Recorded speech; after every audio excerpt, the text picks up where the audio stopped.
Buenas tardes amigos, aquí estamos otra vez, soy Jorge, el de las legalizaciones para México. También quiero recordarles que tenemos envíos, paquetes para México y Centroamérica, todo Centroamérica, El Salvador, Guatemala, Honduras. Aquí tenemos la de 30-30 por 30, que es muy común para Centroamérica.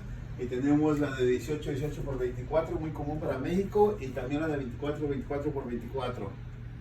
Tenemos la pequeñita, si quieren mandar algo pequeño, una computadora, algún teléfono, cualquier cosita pequeñita que quieran mandar ahí. Acá tenemos unas cajas ya listas para irse. Estas son para México de 24-24 por 24. Ven que se miran un poquito más grandes, ya llenas. Tenemos la de 30-30 por 30, esta también está lista para El Salvador. Quiero recordarles que para legalizar carros, el ser residente o ciudadano no es un requisito, solo con un título o ID mexicana, título y ID mexicana. Recuérdense que hay que poner like y subscribe en el canal de YouTube para agarrar las noticias más recientes y háblenos. Gracias.